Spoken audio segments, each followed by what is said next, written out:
हे मावळतीचे क्षितिजनसे जळणारे माझे.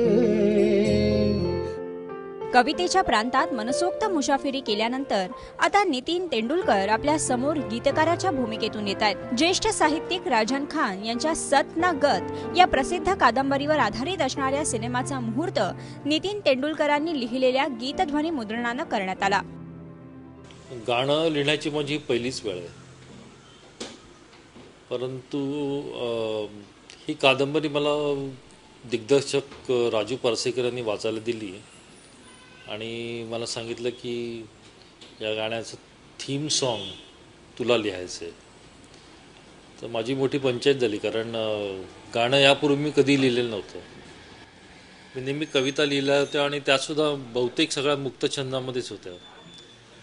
त्यामुळे एखाद्या मीटरमध्ये गाणं बसवणं आणि ते लिहिणं हे माझ्या दृष्टीने मोठं अवघड काम होतं. गंभीर आणि संवेदनशील विषय असणाऱ्या फिल्मच्या या गाण्याचं पार्श्वगायन शंकर महादेवन यांचं असून संगीत प्रवीण कुंवर यांचं आहे. क्षितिजनसे जळणारे माझे काळीज असे हे मावळतीचे क्षितिजनसे जळणारे माझे काळीज असे. फारच एक चांगलं गाणं त्यांनी कंपोज केलं आहे प्रवीण कुमारने, आणि त्याचं लिरिक्स लिहिलं आहे नितीन तेंडुलकरजी.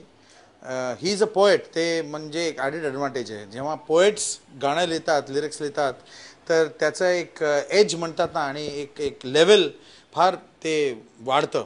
आणि तसंच मेलडी पण खूपच चांगलं आहे. खूप अवघड म्हणजे कठीण मेलडी आहे. मला गायला खूप मजा आली याला.